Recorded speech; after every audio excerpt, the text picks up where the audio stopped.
टंडो जानमन के बरसा गोठ में 32 सालन के नौजवान रोशन अली खासकली से चांडिया बिरादरी के हिकड़ी दूर मुतासिर नौजवान रोशन जो मथो ऐं मुछूं कूड़े सख्त तशद्दुद जो निशानो बणाए चोरी के इल्ज़ाम हेठ टंडो जानमन पुलिस हवाले करे छॾियो। मुतासिर नौजवान रोशन अली पुट उर्स खासकली दे 263 गोठ बचल चांडियो अहवाल पुछण दौरान बुधायो तो रात जो मूंखे गोठ के दुकान ता लुकमान चांडियो पंहिंजे मोटरसाइकिल ते पंहिंजे गोठ दे 265 फीडर शाख की ट्रेल वट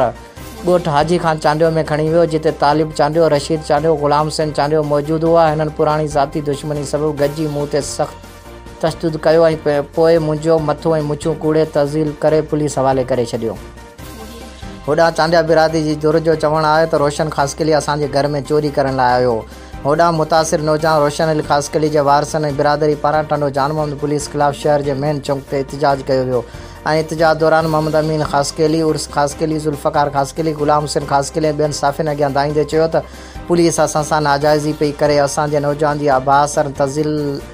तज़लील कई आहे। पुलिस असांजे फ़रियाद ते FIR बि दाख़िल नथी करे।